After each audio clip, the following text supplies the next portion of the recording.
Thanks for coming today. I appreciate everyone being here. My name is Jeff Kember. I'm a technical director for media for Google's Office of the CTO, and I'm going to chat with you guys a little bit about some of our end-to-end media transformation ideas for workflows in the cloud. So agenda-wise, this is a list of some of the items that we're going to be going over today, and happy to jump right in on that. I'm going to talk about storage first. The big deal is the fact that we have a global private network and that our storage, Google Cloud Storage offering, works seamlessly across all 4 tiers, across all regions globally. And that's a unique offering in the world. It's also infrastructure that's built on top of, all the services for Google are built on top of this infrastructure. So it's not a service that is being built just for enterprise or public sale. It's been battle tested for years on Google's internal use cases for search and maps and ads and Gmail. I'd like to go into a use case just to start here. And many customers have a single office, and they have some compute on-prem, and they have some storage on-prem, and then they have another office that they build elsewhere. And this other office, in this case, is in Vancouver. And in this scenario, they now have to deal with how do we get files back and forth. So they're typically going to be using something as simple as, well, you're going to rsync data back and forth. You're going to have a dedicated line. You're going to be pushing relevant bits of data back and forth to make sure that the 2 offices are properly synchronized with relevant data. Are you mirroring the entire data set as you add additional offices? That gets expensive. And then you start to run into a problem of contention, versioning, where are all the files and such. And as you continue to build this out, you very quickly get into a scenario where you're moving data between all these different offices. They're in disparate locations, and you have teams that are globally distributed. Even if you're moving tens of petabytes of data, you're still moving them typically on an NFS level. Some customers I speak with will have a block store already, I should clarify, sorry, an object store already in place, and that is nice in the fact that they can extend into the cloud. Most customers I'm working with are still on the block level. So if you want to do some compute in the cloud, many people will replicate their NFS filer on Google Cloud Platform. And you can do so through a variety of partners, be it Red Hat's Gluster, Avir's VFXT, Pixcache. There's a variety of options to do it. We even have our own single node filer, which is an open source click-to-deploy solution that runs on VMs. But at the end of the day, you're still using our block offering within VMs to be able to serve up files for both SMB as well as NFS in the cloud. So how do you get to the kind of holy grail of GCS for Google Cloud Storage? The opportunity to move to the object store is fantastic, and the fact that with this global network that we have, you can be reading data anywhere on the planet, and we'll cache it there. I'll go into a little more detail on that. But again, customers who are excited to explore cloud filing options are typically using a combination of GCS as well as cloud filers for their legacy applications that haven't gone cloud native yet. So Google's global network is, as I mentioned, unrivaled. We have the capability of moving data anywhere on this network with a fully owned software and hardware stack. So with software-defined networking, if you start reading data, for instance, in Helsinki, and you then also want to read that data in Los Angeles or in Tokyo, you're in a scenario where we will just move that data across our many terabit backbone in order to be able to put it locally to where you need to read it without you having to worry about that. Pretty much any other cloud offering is going to require you to start moving that data region to region in order to be able to have lower latency access to it. You can see on this slide we're peered in more than 100 locations globally, and pretty much any major POP on the planet, we have fiber into that location. So back down to the actual how do we store the data, we tend to break it up into object or block. So for object, we'll talk about the 4 different tiers of object storage we have, and then I'll also talk about our block offering.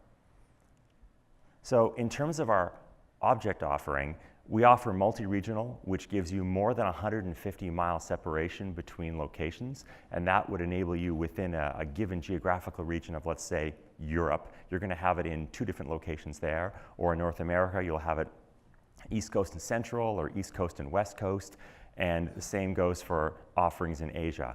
So the opportunity to have the data globally distributed within a region is available to you. And if you have it set for multi-regional, and again, if you start reading it in Europe, but your primary uploads were in America, we'll start moving that data over there as well.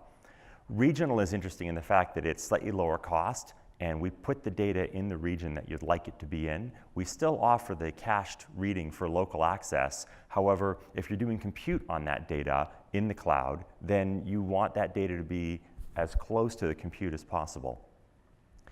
Nearline is our offering that offers a longer term storage. If you're going to put the data somewhere for up to roughly a year or so, when you start looking at the cost metrics of storing it and reading it and such, our guidance is often about a year on nearline, and then if you want longer term storage than that, moving to cold line. For data you know that's going to be cold stored, going to cold line earlier is also advantageous. I'll go into a little more detail on these different tiers. So the cool part with multi-regional, as you can see in this slide, identified the different regions that we have currently available and how the data is grouped within those. The cool part though is the pricing is simple and the API is the same across all 4 tiers of this storage. We have extremely high availability with this system, and we have 11 nines of durability. You can see the API is the same whether you're using our GSUtil or using direct commands for it. You're in a scenario where you can either, in this case, create a multi-regional or a nearline, or you could swap out nearline for cold line. You can create the bucket, and then you can read the image back from it. It's a highly compatible API. From a pricing standpoint, it's 2.6 cents per gig per month, and you pay for it as you use the data, which is a nice model for both multi-regional and regional. You can see the read and write operations are clearly identified. And when we move to regional, we do offer redundancy within a specific region. So just because we say it's regional doesn't mean that the data isn't highly available. We have multiple zones within each region, and we have multiple availability within each zone. In terms of nearline, the nice part with both nearline and cold line is they're still highly performant. They're only a couple of millisecond access time, so you could actually serve data out of nearline or cold line if you wanted to. The other interesting part is that we offer within a single bucket multiple types of different kinds of objects. So if you have many objects in your bucket, each object can be a different storage class. The opportunity that we had to increase the performance of nearline, when it came out it was roughly 4 seconds. We quoted kind of 3 to 7, but it was shorter than that. The ability to move that down to millisecond access time across all 4 tiers gave us the ability to then offer cold line as well. So the cool part with cold line for me is the fact that it's less expensive, it's considered longer term storage, but at the same time, from a media use case, if you put many, many petabytes of data in, it's, for me, not as interesting a conversation about what is the cost per gig. It's a more interesting conversation of what can you do with the data once it's there. And I'll talk about some machine learning offerings later on. In terms of cold line, as I mentioned, it's the same API and same level of performance. And we also have a high-speed cloud transfer tool. So if you have data stored on-prem or, as I mentioned, cloud transfer and other cloud providers, we can move the data to and fro. For Google, it's all about open. If you want to run on the hybrid cloud, if you want to run on the multi-cloud, we're cool with that. But we tend to lean toward open source and tend not to have vendor lock-in in our offerings. So this slide gives the actual nitty-gritty on dollars and performance and availability and such. And it's a nice, I think, comparison chart. For customers who wish to have their data auto-age, we have that functionality as well. So you can start, let's say you put the data in regional, you can say anything after, say, a time period of 45 days, you can have the data age off into nearline, and then if you can choose to leave it there for 90 days or a year or whatever you wish, and then you can age it off into cold line. If you wish to move it back, you can move it back without having to physically move the data. So if you decide that you don't just want to read the data once out of cold line, you actually wish to read it a significant number of times to perform big data analytics on it, for instance, you can pull that data back into a regional bucket, for instance, or I should say, make the objects regional, and then those individual objects are then subject to the regional pricing as opposed to the cold line pricing. So this is a very cool way to use all the different storage classes together, and this is I think a really fantastic offering in the fact that, as I mentioned, with a single API, you're able to have a huge amount of control over your costs and accessibility of data. Block storage is something that my media customers use a significant amount, and that extends into financial, genomics, oil and gas. So NFS is, as you know, a really common file storage access protocol, and in that context, we'll typically use persistent disk. We have a hard drive variant, HDD, as well as a solid state SSD variant. A majority of customers I work with will use persistent PD SSD. The local SSD is just really fantastic. It's crazy fast. We list 680,000 IOPS. It's closer to 700,000. Overall, it performs roughly like DDR2 RAM in terms of its read signatures, and it's significantly faster than the commercial offerings that are available if you wanted to equip your own data center. You can attach up to 3 terabytes of that as well, which I think is cool. So some sample use cases. Avere is a partner of Google, and I'm excited to be able to say that I feel their offering on our cloud is best in class for the context of they have chosen to support our PD SSD offering as well as our local SSD offering. An example is across the board you get roughly 2x performance for reads and writes for sequential, and for random reads you get almost 4.5 times the performance that you do with PD SSD, and that's already in addition to our 16 gig throughput on our VMs and our really high-speed scalable network that we're offering. For customers who wish to run transcoding workloads, such as FFmpeg, which is what YouTube is based on, the opportunity to be able to run FFmpeg against content that's stored on a local SSD enables you to read large source files and produce 40 some odd different flavors. You may want to do some H.264, some VP9, a whole bunch of different resolutions, different bit rates, multiple codecs beyond those, and the opportunity to not be restricted in any way by storage performance is really where local SSD comes into its own. For media customers doing simulation workloads, let's say you're doing a fluid simulation and you have significant frames. In terms of size, I'm listing 20 to 40 gigs. Many customers are using larger frame resolutions than that at this point. The time across the network for writes, in 2010 when I was doing fluid simulations overseas, roughly 30% of my simulation time was writes across the network. The fact that you can write locally at, again, literally RAM speeds means you can sequence to the next frame and keep going. You can produce a mesh or a quick render of it and not be bound by network I/O in that scenario. So I think a really fantastic use case. So these are a number of different options for how Google Storage is being used by various customers and partners. And I'm excited about the opportunity for customers who have significant on-prem, large-scale storage. If you want to be able to extend into Google Cloud with our object store, you can do that. The idea of being able to say you have multiple petabytes on-prem, there's quite a few opportunities for you to be able to just extend into the cloud and still use your same file management front end. We have a significant ecosystem, and these are just some of the players in that ecosystem who are interoperable with our cloud. So in terms of partners, I mentioned Avere, NetApp's on this list as well. There are, again, a growing number of partners, and if you are a partner and wish to partner with Google, we have a complete partnership program which grants you additional access, and we can go into more detail on it, but it's a really fully built out program. We announced at Next recently that we had a direct interconnect capability. So this is the partner option, and we also have, if I've skipped over it, we'll find out. Okay, so we have a partner and we also have a direct option, and the nice part about that is it provides you with a direct fiber connection into a POP, and you can be peered with our network. So if you want to talk about hybrid compute, the fact that this happens to be a rendering example is arbitrary. If on the right-hand side you look at the rendering VMs, you can turn the word rendering into financial. You can change the VMs into GPUs. Instead of being CPUs, they're GPU VMs. And in that scenario, that suddenly becomes an oil and gas use case or a genomics use case. So the infrastructure that we've built up, this depicts a on-premises environment as well as a seamless cloud environment. This is highly performant, highly scalable, and It is really the framework that most of our customers are working with. Some of our customers have decided that a few of their workloads, in addition to running on VMs, work extremely well on our App Engine product, which is, again, super scalable.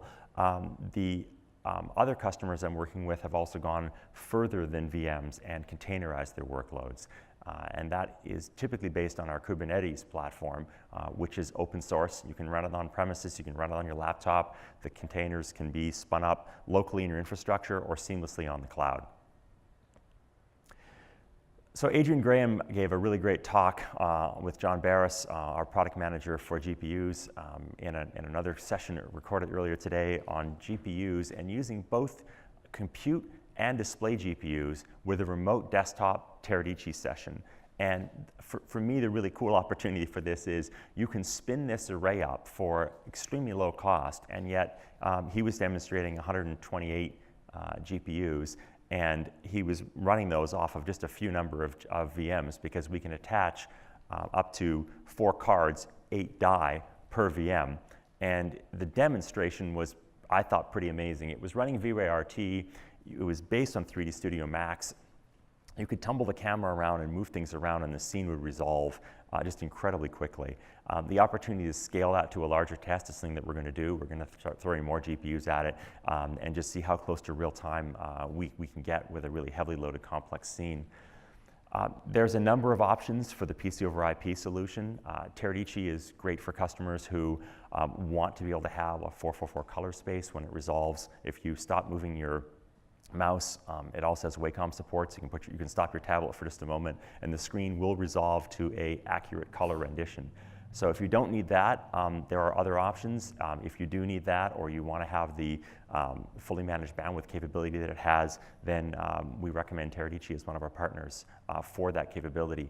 This workload is a really big deal in my mind, because although we're demonstrating a 3D Studio Max Autodesk product in this, backed by a V-Ray real-time rendering engine on GPU, start substituting different use cases in here. And you can look at anything that's a CAD/CAM, architectural, industrial design, engineering, product design use case.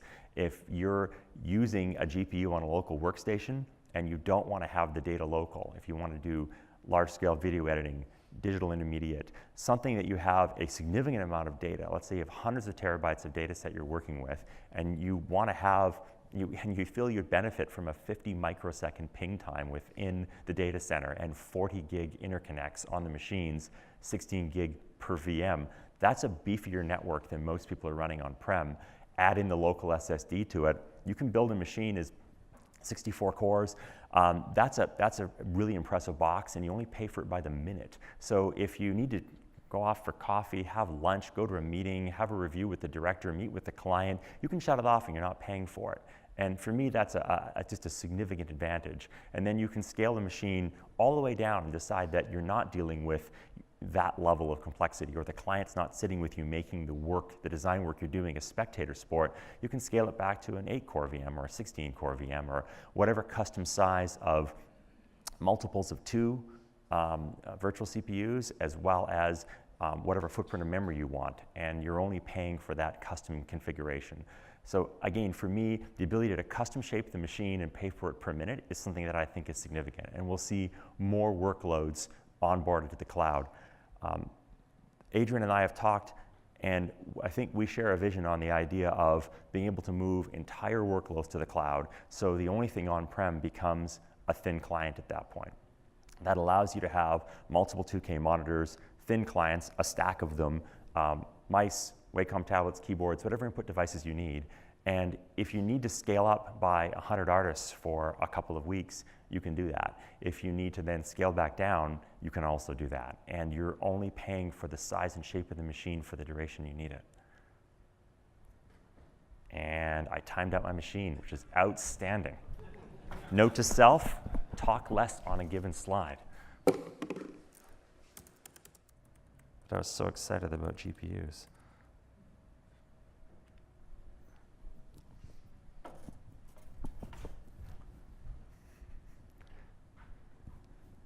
So as a cloud offering, Google offers our complete G Suite, which I'm sure many of you have used and are currently are customers of.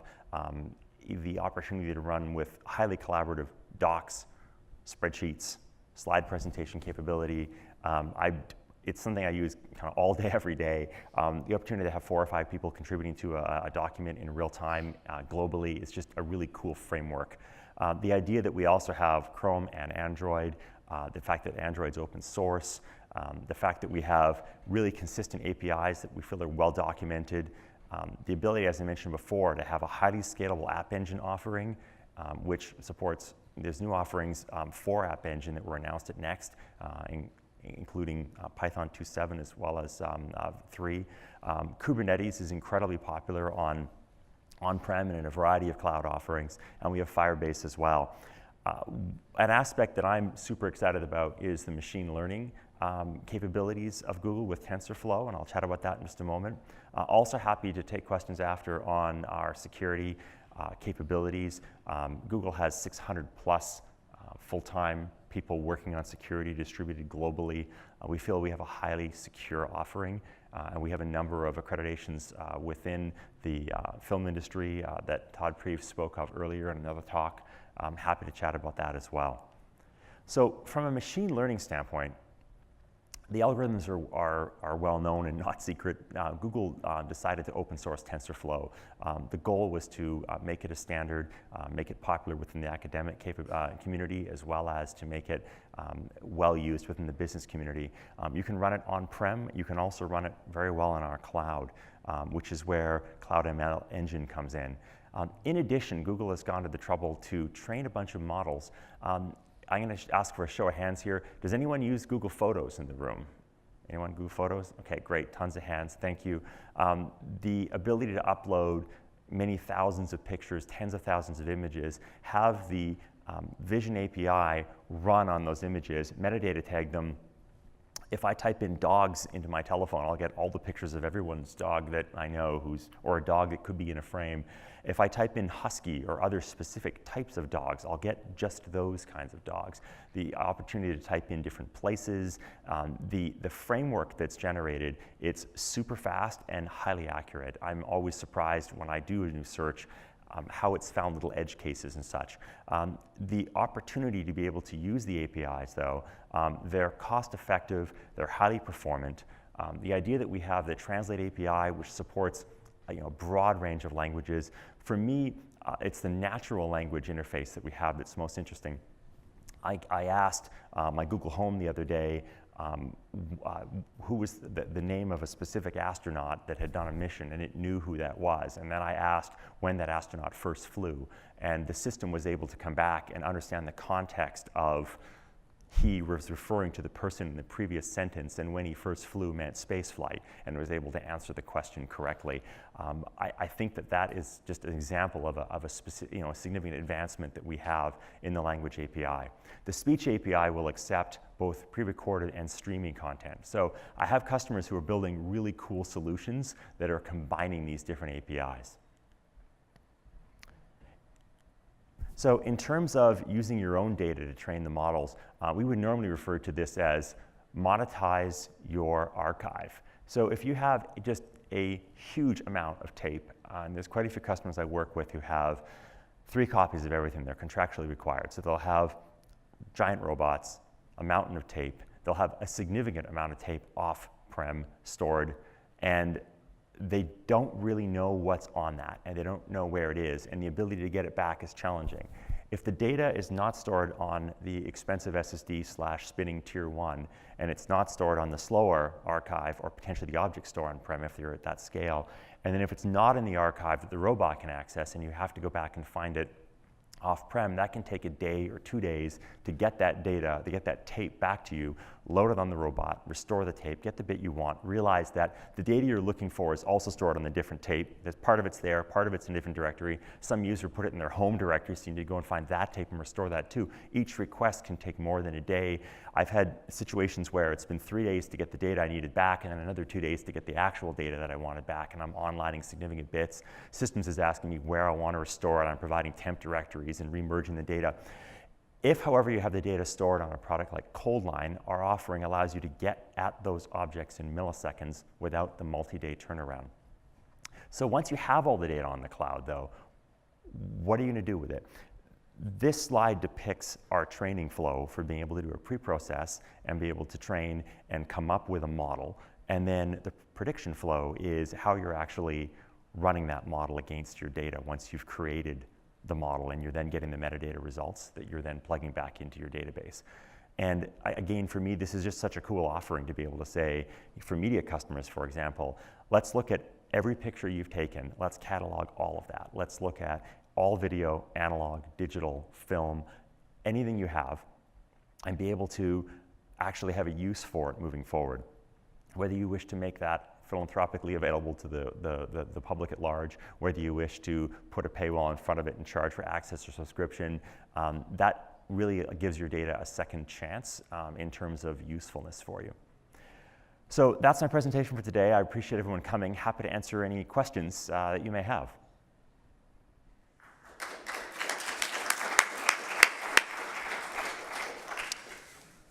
Anything? Yes, there's a microphone if you want, just so it can be recorded.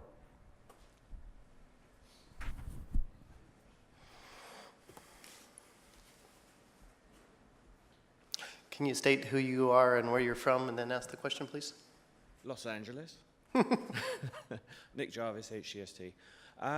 Quick question. So once you virtualize the environment and put it into the Google Cloud, and obviously Google has a huge amount of AI technology associated with it, are you going to get a step a bit further by actually looking at how people are behaving with that actual image in a certain media and entertainment workflow? And then if they can encapsulate and see repeat behavior within that task, then create data models from that, which then can be created into those models, and so effectively reducing the workload in the real environment. So a good example of that would be quality QC. So if someone has to go through a certain set of tasks, and your AI is smart enough to understand that pattern and repeat it, make it a machine item, and so remove that person from that workflow and have them do something else.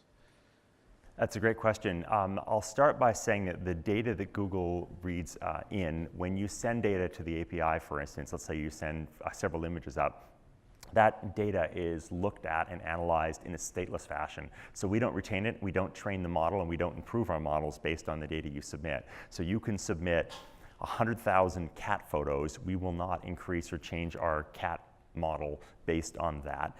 If, however, you wish to enter into a partnership with us because you have a large archive and you'd like for your models, for our models, I should say, to be enhanced by your data, that's something that we can certainly enter into an agreement with you in that context. We have customers who are running in both environments. To try and answer your question more specifically, the opportunity to have custom models that are trained on graphs generated by customers is something that is ongoing with a variety of customers I'm working with. The desire is to try and take workflows that are incredibly labor intensive and find ways to automate them. So for instance, in visual effects workflows, there are a number of processes that a machine learning model can be used for, and the customers who are pursuing that currently are having significant gains in those areas. And I mean, for me, it's really exciting. I like the idea of being able to have anyone who's doing work that is highly repetitive, if there's any way to automate that process and kind of elevate their workflow to a position where they're either highly productive or more creative, or they can complete the task in a shorter period of time, I see that as being a huge advantage. So certainly the TensorFlow team, we have a number of internal groups you can work with at Google in order to get your engineering team spun up over a period of time. Ask me about the accelerated programs that we have in order to be able to get your workflow to a place that's more efficient and therefore more cost effective for you.